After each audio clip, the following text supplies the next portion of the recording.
The Desert Fathers by Helen Waddell, well, the translations thereof, continuing the sayings of the Fathers with Book 13, that one should show hospitality and mercy with cheerfulness. 2.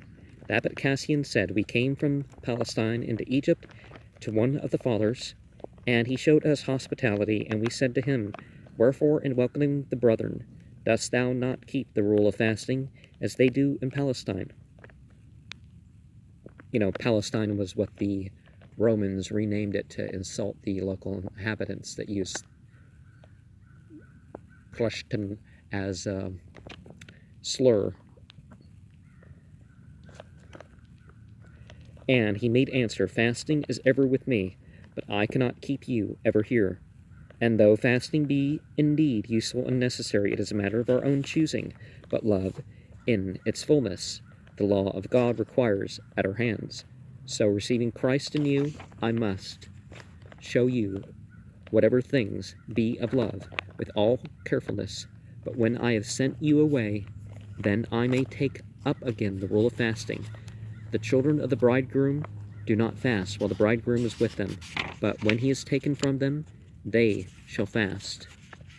It is in their own power. 7. A brother came to a certain solitary, and when he was going away from him, he said, forgive me, Father, for I have made thee break thy rule. And he made answer and said, my rule is to receive thee with hospitality, and send thee away in peace. 14.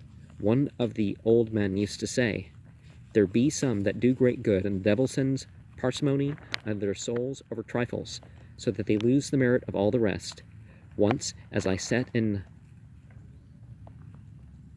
Oxyrhynchus with a certain priest who gave much alms, there came a widow asking him for a little barley, and he said to her, go bring a peck, and I shall measure it for thee. And she brought it to him, but he, measuring it by hand, said to her, this is more than a peck, and he brought shame on her. And when the widow had gone away, I said, Father, didst thou lend the barley to that widow, or what? And he said, nay, but I gave it to her. And I said to him, then if thou wert giving so much free, how couldst thou be so scrupulous over a trifle, and bring the woman to shame? And something stereotypical of Celtic culture, you could say, is in Celtic culture, if you impose taboos upon yourself, you break those taboos to be hospitable.